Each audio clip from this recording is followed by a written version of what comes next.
Oh, hello, world. Welcome to Comic Book News. I'm your old pal, Dan Shaheen. It's been a while since we've been in this scenario again. I've been doing Star Trek shows. I've been doing weird stuff about artificial intelligence. I've been doing a lot of $1 million mailboxes with Larry. I'm trying to mix it up for 2023. I'm trying new things. I'm going to do more videos that are just like edited, more standard kind of old school YouTube videos, trying to go a little bit deeper into some of the subjects I gloss over on this show. Oh man, but thank you for joining us. And please, if you have not already, please consider hitting that subscribe button down there. If you like this video, click the thumbs up. If you don't like it, hey, click the thumbs down, but give me a little comment. Let us know how we could do better. All right. Is that too much to ask? I don't think it is. All right. So today's show, we're going to have, Alex Grand and Joshua Berman, and they're going to be talking about their new graphic novel, The Hashman. It just dropped, and we'll talk about them. We'll also talk a little bit with Alex about his amazing work as a comics historian, talking to all the guys who won't even return my emails. Yeah, Jim Shooter, I'm looking at you, pal. I'm looking you right in your semi-ugly mug. Sorry, I don't want to say that, he's an ugly guy, but a scary guy. I could see where he's intimidated because he's like 6'15" or something. He's a humongous person. I'd love to have him on the show. I know I've just ruined any chance of ever talking to him, but that's fine. Because Alex has talked to him. He's got an 8-hour freaking interview and then like a 3-hour bonus interview thing with Shooter. You got to go check that out. But why talk about him when we could talk to these folks? So let's go into that place. You know where we go. The Bat Pulse. All right, and let's bring in our guests, Alex Grand and Joshua Berman. Hey, welcome, fellas. all right. Hey. Hello. Wonderful intro. I love that. And I love that was awesome. Bat Cave thing you're doing there. Wonderful. Mm-hmm. Thanks, guys. It feels warm. Well, I'm doing my best. What I lack in gravitas and like amazing videos and views and subscribers, I try to make up for it in like really cheesy special effects, as you'll get to see. That's that's my jam. I love it. Yeah, it's got very high production value for sure. Thank you. Well, guys, speaking of production values, you've got a new book out, the Hashman. Yes. Right? Yes. Yeah. Yeah, Hashman. Hashman is a project that Josh and I have been working on for a couple years. It's a biographical comic, a biographical graphic novel set in the life of this character Joey Berkowitz, who's basically based on Josh's father, whom Josh has known all his life, and that I've known for about 25, 24 years. Josh and I are basically best friends from college. And it all started a couple years ago. Josh had already done some interviews with him and some other people. He'd already recorded them. And I had finished a graphic novel called Journey to Mexico that I did a couple years back. And Josh looked at it. He's like, maybe you might want to think about maybe applying some of that to this story. So I was like, and I hadn't really thought about it. And he just, I'm kind of like you, Dan. I have this weird inquisitive interview nature where I almost break into interview mode and I don't even know I'm doing it. And so we flew down to Mexico and me and Josh hung out and with his dad and our families were hanging out. And then I just started asking, it was weird with his dad. I'm like, when were you born? Where were you born? When did this all start? Who are you? Because I'd known him, but I didn't know him as an adult. I knew him more as a younger person. And then Josh started recording us. He had interviews and then Josh, that probably went on for like over the week for like maybe, 30 hours of just interviews, questions, answers, writing down notes. And then we started kind of thinking like, let's make a graphic novel. And so we went through a lot of, back and forth on it. And I would say that it was, Josh and I really worked on this script. We really went back and forth. One would come with an idea, another one would challenge it. We would finalize it. And then we just kind of kept doing that until we were happy with a script, which still wasn't quite good. But then we picked our artist, Charbak Deepta, who I liked it as a Fabulous Furry Freak Brothers thing. I think Josh terrific choice on the artwork. It's got that so underground feel to it, but yes, with a modern sensibility. It's Right. it's fantastic. Especially love the coloring too. Very excellent job all around. Oh, I was worried I didn't have a picture. I was worried I didn't have a picture of Josh for the to put in the thumbnail next to the Alex, but then I realized you're in your current look, Josh. You've got the Hashman look. I mean, he's become his father in a way. It's funny because I don't have I'm not really on the internet. The industry I'm in, it's all about not being on the internet so much. So it's just been like, it's funny because Alex is always asking me like, you need this, you need that. I'm like, I don't have any current pictures, man. I don't have any pictures of myself on the internet at all, actually. So yeah. It's okay. I actually prefer it that way in a sense, to be more hidden from camera. That's a rarity. I only have several million images of myself on the internet, along with Alan. There's a couple floating around to me, probably, but very few. Well, guys, but speaking of images and speaking of this book, one of the things we love to do on this show is actually look at comics. So why don't we take a look at your books in that place that we call the $1 Million Comic Stand? All right, we got the Hashman in effect. Yes. And I'm ready to check this thing out. Wait a minute. Let me shrink it down. Pim particle mode. We can get rid of. I've added a little ambiance, I thought, to go after. No, I love that. I love the Jack Daniels bottle. The whole thing of this. It's a party, man. Well, it seemed like it was always a party with the Hashman, but Josh, in all seriousness, like a guy's like seems like a fun, energetic guy, but how is that when that's like your father? I'm reading this thing and I'm going, this is a guy with an amazing life. It's like the exact opposite of my dad, who's like the squarest guy in the universe. Rest in peace. And I love him for that, right? Sure. But sometimes I wish he was a little more of a rebel, a little more of a whatever. How is it, growing up with a guy like the Hashman? You got to be careful what you wish for, man, because with all this fun nature, there's certainly a dark element to him. And I'll give him credit because he did his best to balance it. Like the part that we really tried to show here was that his meditative Buddhist side balanced out the insanity, because without that, he would have flown right off the rails real fast. Yeah, I can only imagine. So, he was a man who was at war with himself. I mean, not too different than a lot of people in the world. He just, what I love, he just never said quit.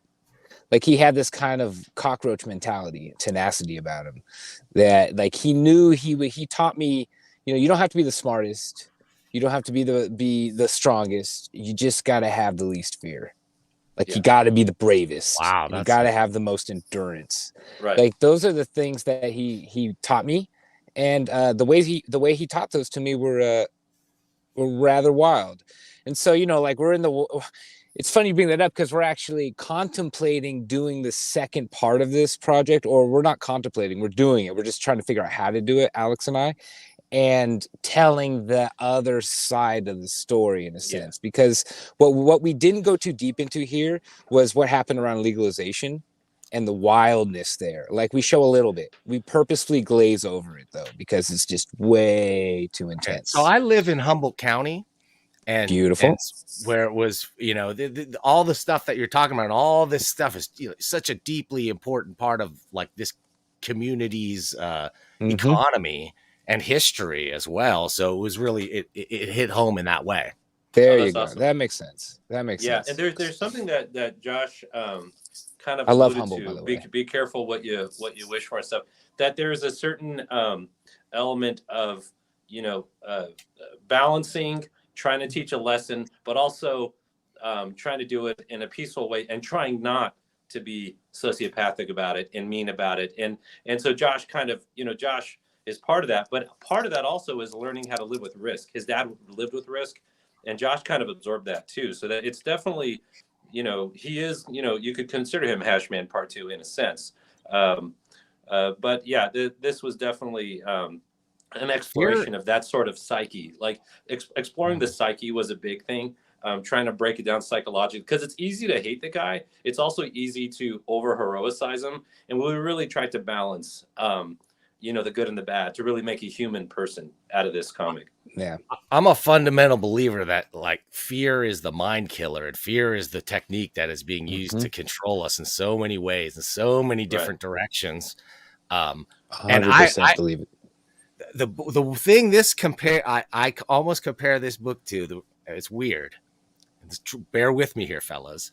Yes. Was my favorite novel of all time, non-graphic novel, that is Huckleberry Finn. And so Huck always, like, his whole thing is like his freedom when he's on the river and he's away from his parents and he's on that freedom of the river. And your dad, your Joey, that he just over and over again stresses that it was just like living outside of society, living on the edge, and having that bit of risk that made the rewards sort of like pay off. That was the thing that he was addicted to. And that resonates a lot with me as well. Oh yeah. There is a certain thing about the addiction to getting away with it. There's something about that is also part of that. We try to touch on that, and it's the addiction to control. Like, what I knew about my dad growing up was that he was a quote unquote serial entrepreneur that was slamming in and out of businesses constantly, on top of being a shrink by day, working around the clock, pretty much, working above everything. I didn't know anything about this until like I was 23 years old. And the character Feldman in this, he That's actually a real guy came. Too. It's based on a composite character, but it's mostly this one guy. Yeah. It's one. So he basically, my dad, he gets out of jail. So we show it here going to jail. In real life, when he gets out of jail, he's strung out and he's broke. And my dad moves him up to Seattle to take over like a mini storage random little business that he has. And you're talking about Friedman, not Feldman. Friedman, sorry. And what ends up happening is Friedman's the one that tells me everything. We go to a baseball game one day. We're sitting in the luxury box, and he's just unloading these crazy fucking stories on me. And my dad's just looking at him, like trying to tell him to shut up. And he wouldn't. And he'd go on and on for hours. And then finally that broke it open. And then my dad wouldn't stop talking. That broke open the side of him. And it was like, he did his best to shield me. And he did a good job. Like, we didn't know. My mom knew. He knew. Like, all I knew is I'd see these suits from Hong Kong. He had a full like closet full of suits from Hong Kong, and he was always bringing back new ones. And that's all I knew. He was going to Hong Kong all the time. I didn't know he was laundering money. There's also background checks kind of done on a lot of this stuff. So, like, for example, like that whole thing about the early 70s and the whole thing with his friend Howard Fuchs and the drug dealing and the DA and then the plea bargain. I looked up news articles and found and recovered them from like 1973 and finding that trial and then finding I found the documents. Had to go to the Bronx House of Detention. It was a bitch. It's 2,000 pages. Yes. So we pulled all that stuff. We did our due diligence to make sure that this stuck to as many sources as possible. That's what's interesting to me, because it's such a wild story. I was going to say there's so many things that are researchable, though. Work with the cannabis clinics and all that stuff. Right. And like those news articles that we show images or pictures of, those are real articles. I mean, they're verifiable. He really was on the cover of the New York Times Sunday edition, counting cash, above the fold. Yeah. Like, trying to figure out how to deposit the money. Yeah. It's so highly researchable stuff here. It's like, so it's pretty funny. It's still such a quasi gray area of legality for people involved in that industry to this, even right up to this very moment.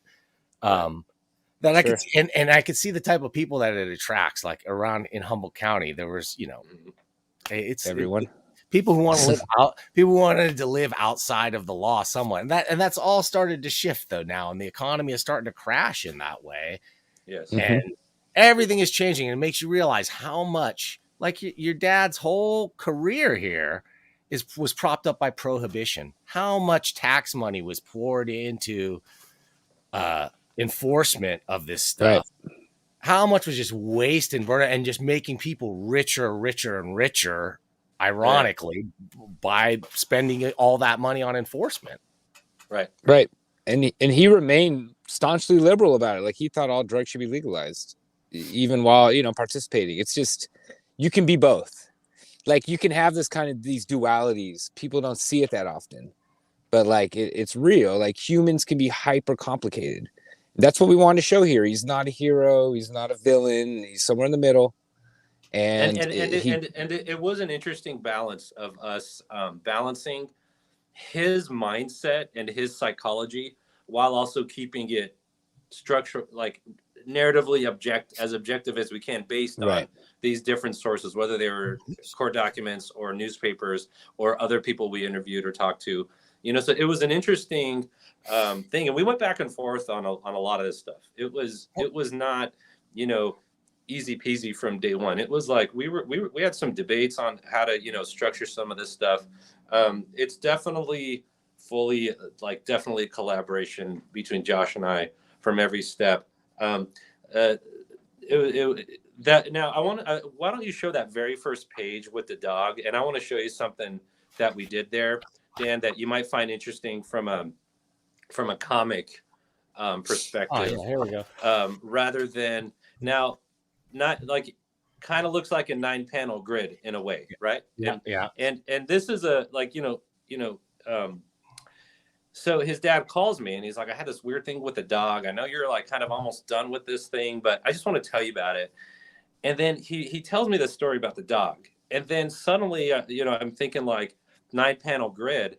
But then what I wanted to do is make that number 6 panel and like crack it in half, like as if he's about to lose his grip on reality. And then it resets back to like having to kind of save his dog from the attack of the other one.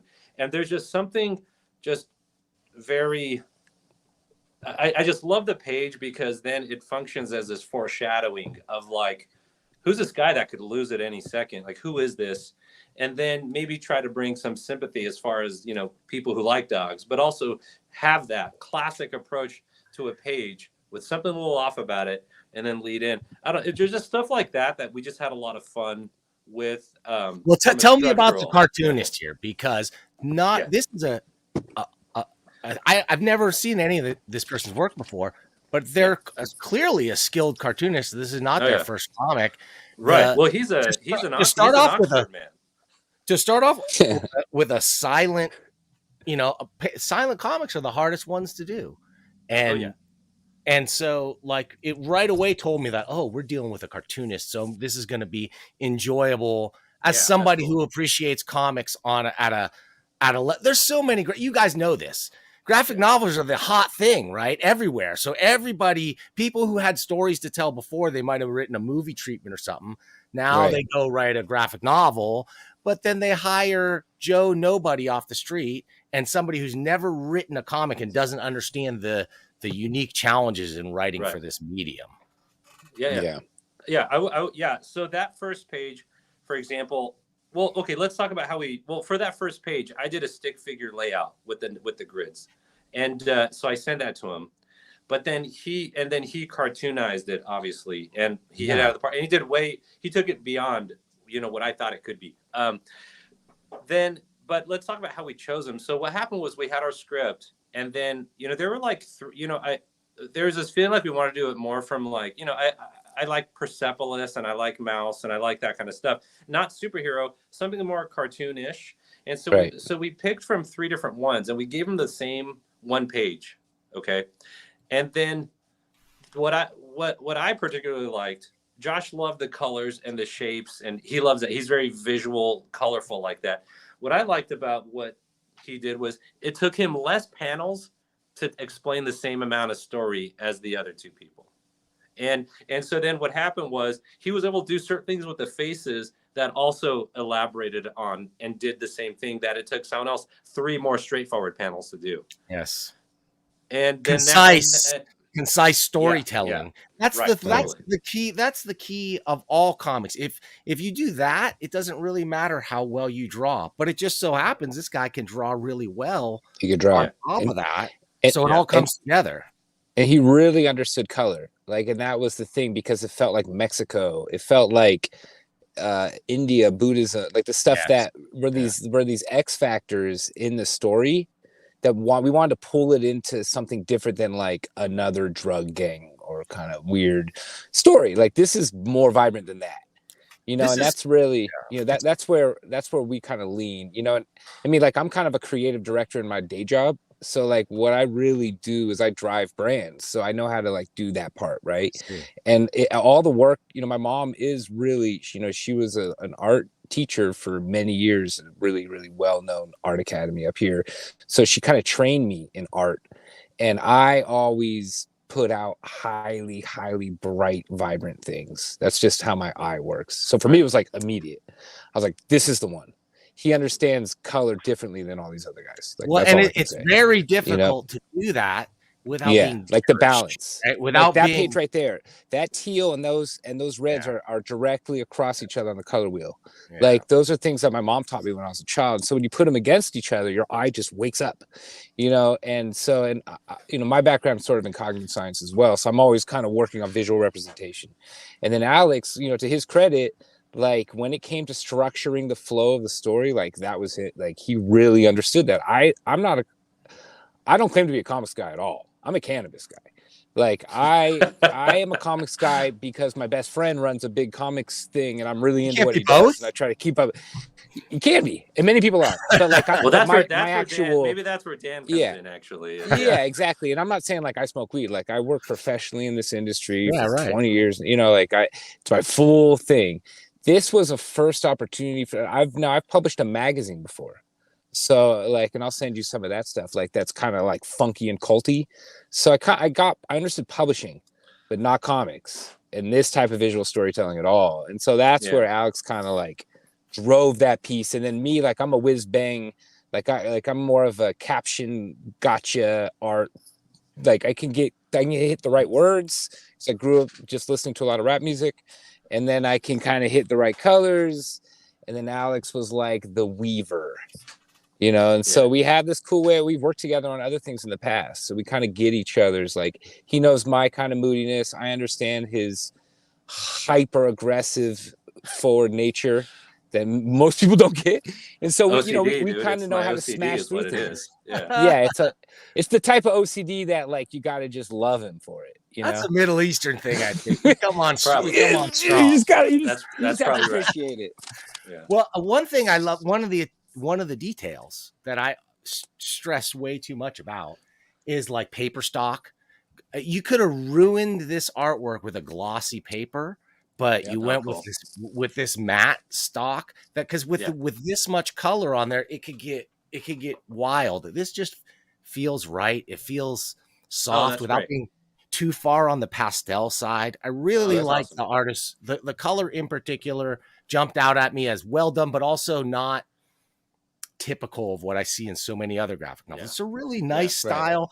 The underground-ish style absolutely is the perfect style to fit this, but he's also got a sort of, I want to say, like European or Spanish influence to his that page, that's my favorite page where he's meditating there. That's like a real, like that was the type of thing where I'm like, see, that's a poster. Like, this guy understands. That's a great page too. Like, this guy, that was my favorite one. There's a lot of great pages, but there's this guy really understands what we're trying to get to. Like, he understood the balance. That's a perfectly balanced piece of art right there. Yeah, it's a beautiful. And you know, and then one of the funny things is he's a children's book, illustrator in a way, and he was trained in Oxford. He's Indian, and he understood the Buddhist nature of this character. And he's, we joke, we were like, he's an Oxford man, but he really did bring this other's sensibility to it, while still feeling fresh, but then still kind of linking it to what you said, the underground, fabulous furry kind of Freak Brothers type of When you deal say that children's we're book trying. author, that Yeah. connection now, that makes a firm Right. connection. And because- that was another thing that we really liked, is having that, but then drawing something that is more real, a little more hard edged, a little more almost slightly naughty in what's going on. Not too much. It's not like that. I mean, it's about crime. It's about depicting crimes, but There's no blood though.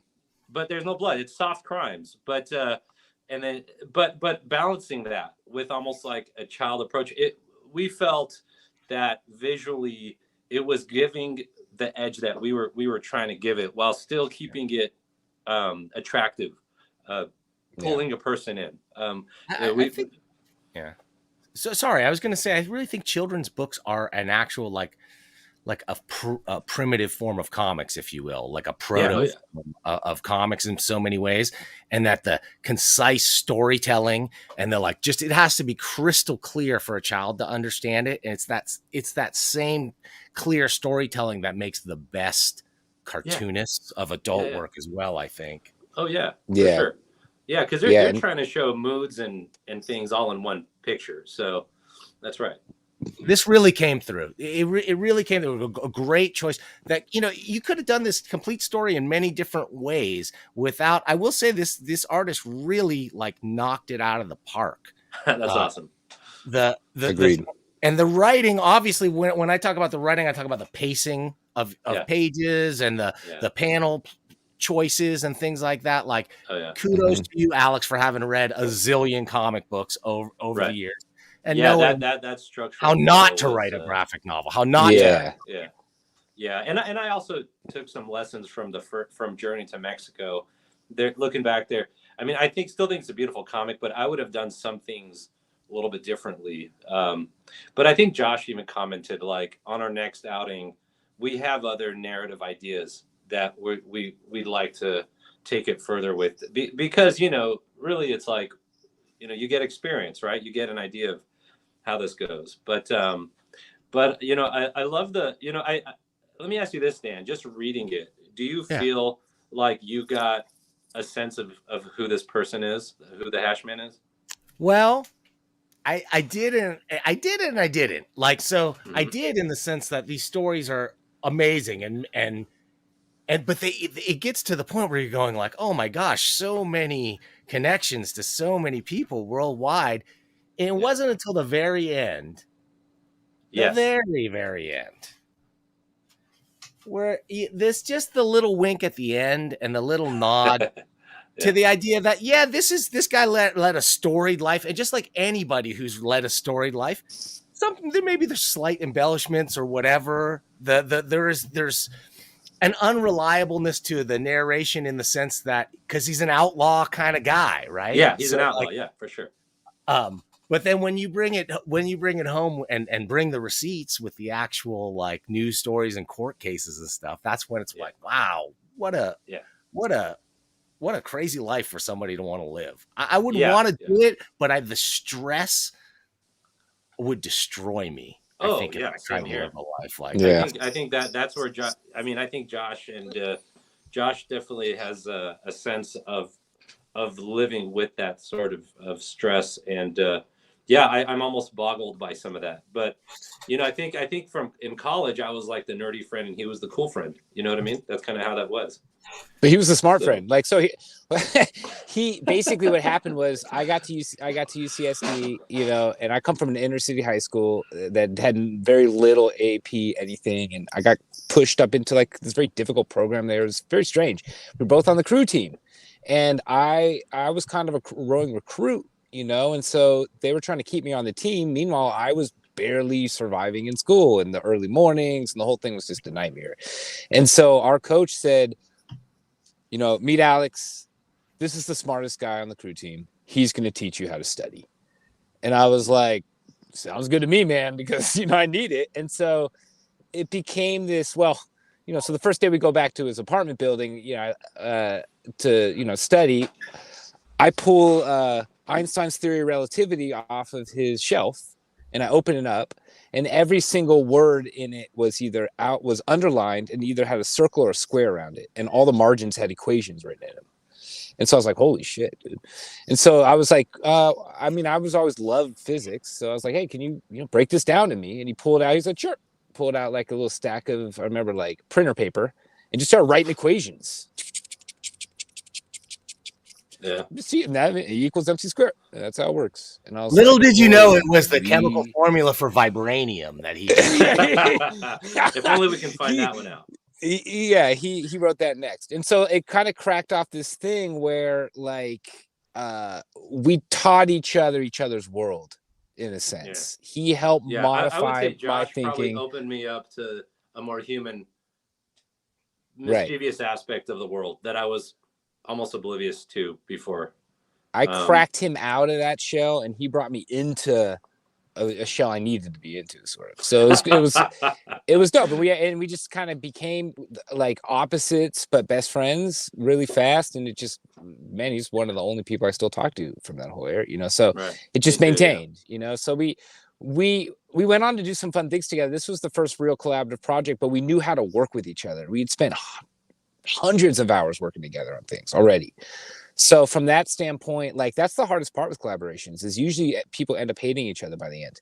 Right. I can name a million of them where that's happened. And in this one, we kind of knew already, well, like, yeah, some shit's going to go down. We're going to piss each other off a little bit, but like, we've already done that to each other a bunch of times and survived it. So, you know, when it gets hard this time, it'll be easy. And luckily it was, you know, nothing too crazy. You know, because Dan is a quick draw with that imagery. Well, I was gonna say, you know, what a great creative collaboration, right? But well, this guy and then this guy, right? But over the years, something happened. Something always happens, right? I think that, man, when you say that about Alex, it's so funny because it's like, as a kid, I was like deeply like academic and not deeply, but like very in that fashion. I didn't know how to have fun at all. And I was just like, it took me meeting like somebody who was that other side to really open me up to this, like, oh man, your life is not right unless you're enjoying it at the same time. For sure. Right? Yep. And then on the other side to meet somebody and be like, oh, here's a guy who can set a goal, who knows how to set goals and knows how to take the steps to get there and achieve that. That's something that, like, when you said he taught you how to study, that's like it was the unwritten class that nobody teaches you in school that they really need to teach you.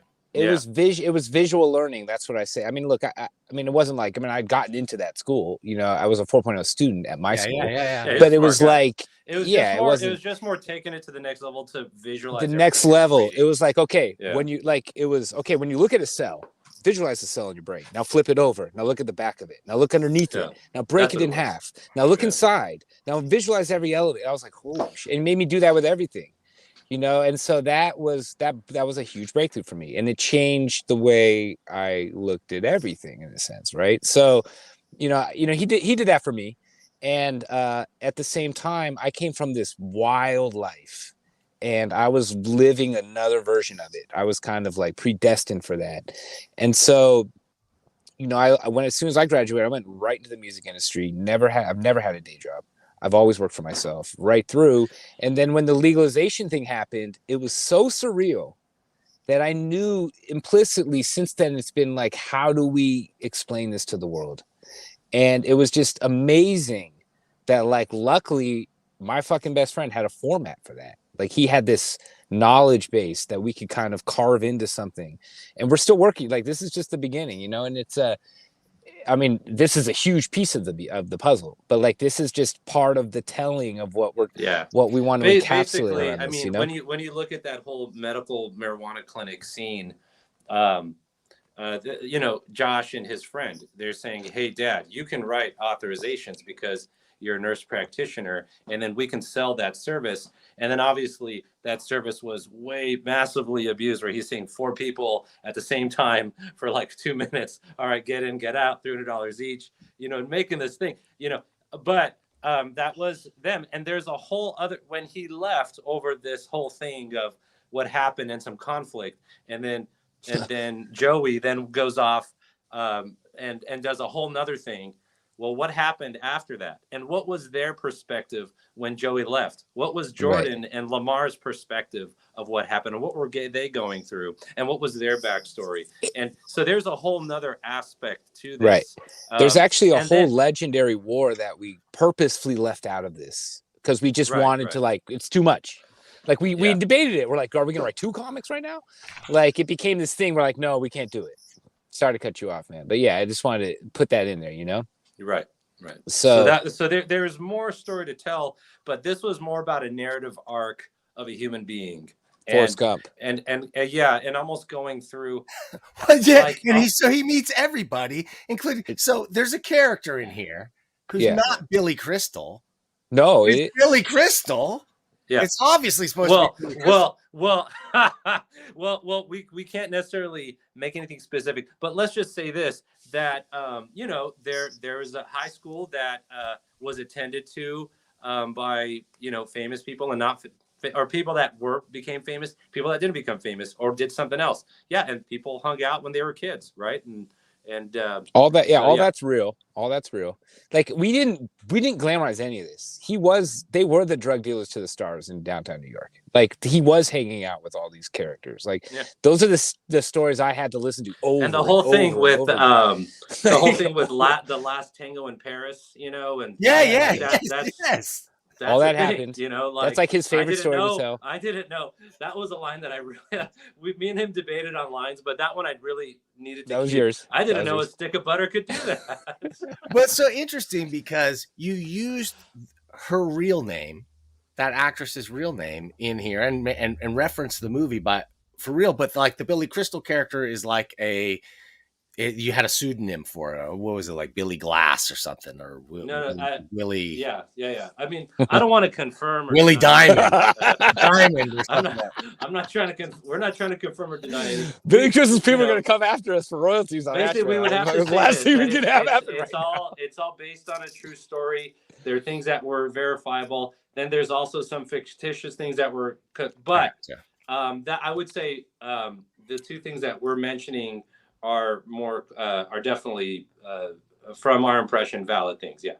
I think you gotta there's a movie treatment here, right? This is like the real story of what was happening during this legalization scene is a really interesting story to tell, and to have a character like this who was so central from so early on right up into the modern what's happening. And part of the things that I think we liked is the idea that someone that had links to organized crime and had links to illegal activity, and then was able to almost help furnish a legalization movement, and was also able to use his legit identity and his illegal identity and bring him back together after a cancer diagnosis to really go full force and be like, screw it, I might not live 5 years. I'm going hard. And I resonated with that. His idea of like, look, that part was real. Buying these things off. Yeah. I think everybody should be able to do it. So let's just give everybody them. And then we don't have to,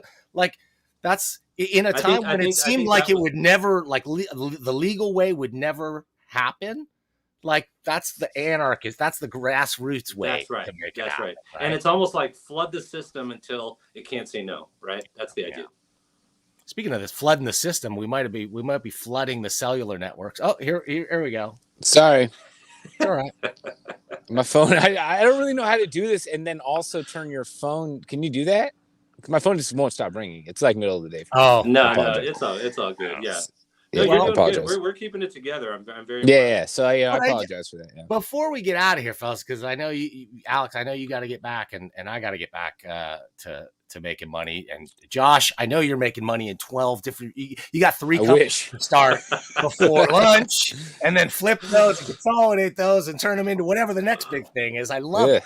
I love that energy, by the way. I'm not making fun of that at all. That's Josh is pure energy. That's I think something also that we like about each other is the energy is not lacking. That's for sure. Well, you're the heir apparent to the Hashman's legacy, right? In that way, I hope not. Well, in the sense that you got energy and you're trying different things and you're starting businesses and you're doing things. I love that. Yeah, I think Josh has a Darth Vader, Luke Skywalker kind of viewpoint of that relationship. How real it is, I'm not sure, but we'll see.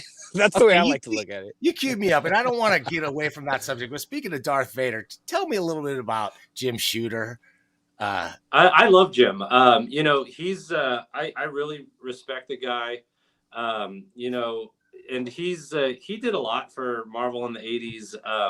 You know, and I would say this, that I think second only to Stan in Marvel history. There's like yeah, he was. I mean, Stan and Jack, obviously. He was editor in chief for like, you know, almost 10 years, and it turned Marvel. You know, he's a polarizing figure. He's what did the Comics Journal call him? The Nixon of comics or whatever. But really, I mean, ultimately, he was able to take kind of a sinking ship and really turn it into a corporate powerhouse.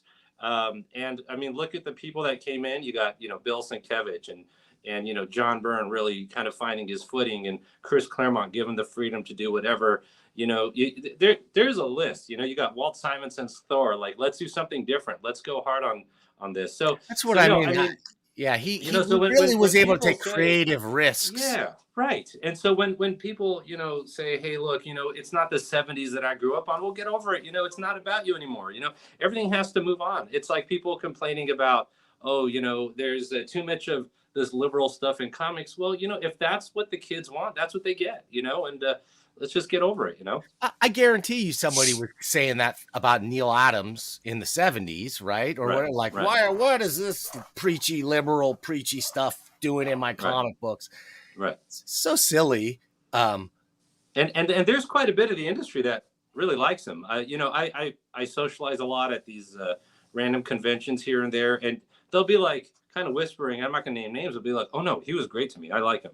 Yeah. But and I'm like, why is this a secret? You know, like, why is this a secret?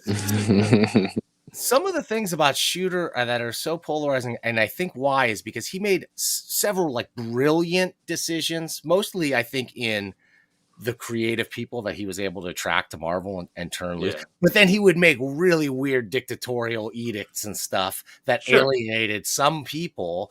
And in hindsight, like some of the storytelling things they had to adhere to, repeating the characters, or how many times does Daredevil going to think in his head about the time he got hit by radioactive isotopes? No, I get that. My father was blah, blah, blah. Right, you know, like, right. So like there were storytelling things that I think he was a little behind on catching up with, but like it was more that Marvel at that moment attracted just such a breadth of creative geniuses. Oh God, it was. And, you know, people who say that the 80s was like a worse version of Marvel. I mean, they're just not paying attention. They're just not getting it. That just doesn't make any sense. You know, how old are you, Dan? Are we the same age? I'm 47. Yeah. So I'm 44. So we're close. Look, it made the generation people actually care about Marvel.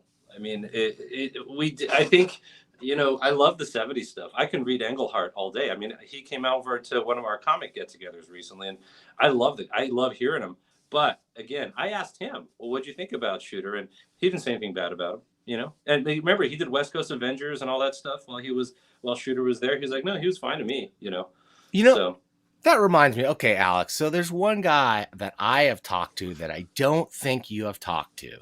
Okay. That deserves the comics historian treatment, and it's Elliott R. Brown. Elliott R. Brown, yeah.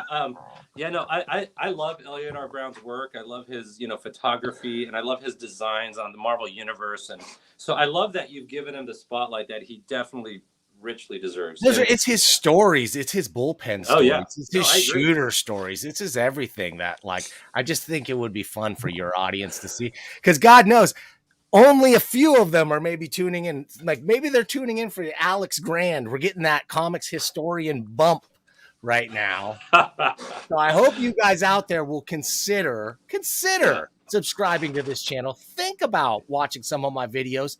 And more importantly, guys, if you've got comics like Hashman that you want to see on this show, you send them in to the $1 Million Mailbox, P.O. Box 1163, Arcata, California, 95518. I will take them into the $1 Million Comics Cam. I will spread them out in real time. We will look at them, and I will either ridicule you or praise you, depending on what you deserve. Well, I'm glad that, and that was another thing, because I knew you were going to be honest about how you felt about this comic. And you and Josh are similar.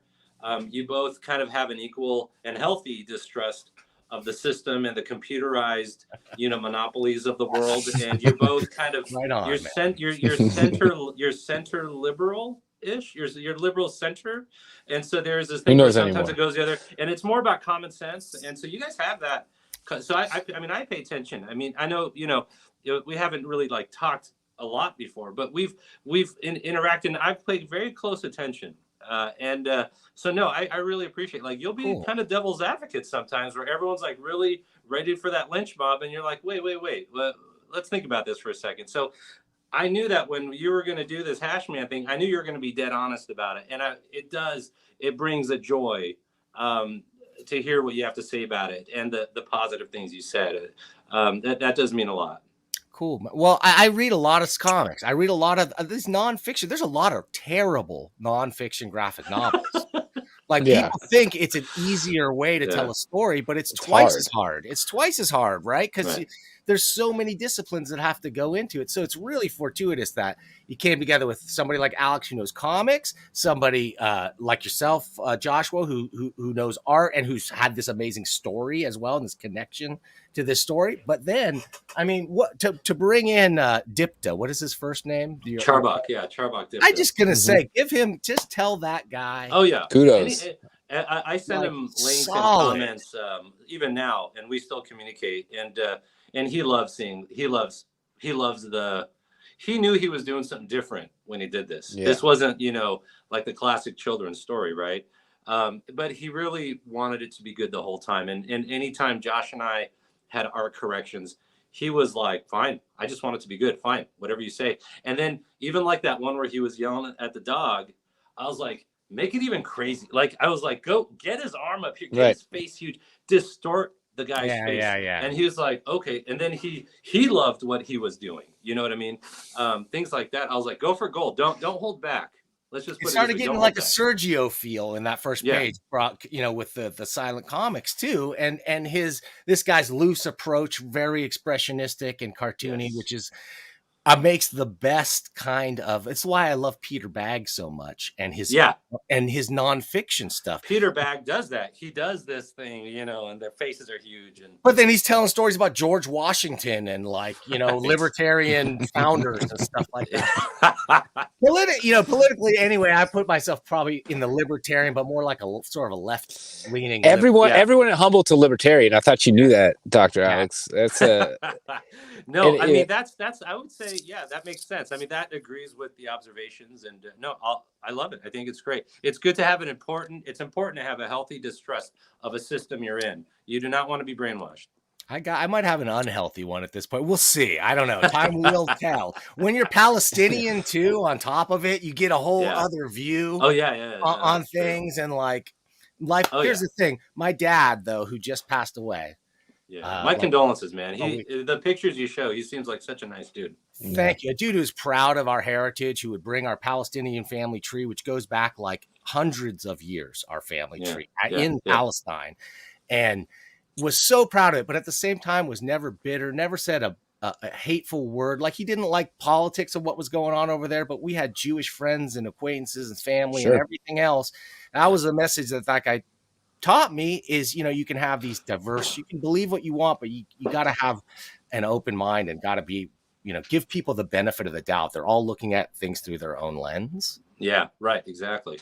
No, you're right. And I think that's how my dad's more of a straight shooter also. And he taught me that. He never ever once said anything racial in the house when I was growing up. Not even once. Like when I met anyone of any kind, he liked Bruce Lee movies, and he was into karate, and he never once ever mentioned anything about racial anything. Even if from a Middle Eastern paranoid standpoint, he never once said, oh, that white man is oppressing my right. He's never went there. I just grew up almost oblivious. He almost kind of, I was oblivious of that sort of thing. growing up. My dad was very into politics and reading all that stuff too, but he would like temper it. He knew he could temper things. He could have opinions and believe things and help me understand things. Right. Not to hate. You know? Yeah. Oh yeah. Sorry, Josh. Sure. Sorry, Josh. I'll leave that alone, dude. I'm just gonna leave all that alone. But that being said, you want to read about my dad? You want to know about my dad? Read the book. I love it. Well, I love guys like your dad because they when you meet them in real life, and there's a lot of them in Humboldt County, right? There's just that type of people. Oh yeah. That are. I love Humboldt. Yeah, I love counterculture business people, like people who have there's like.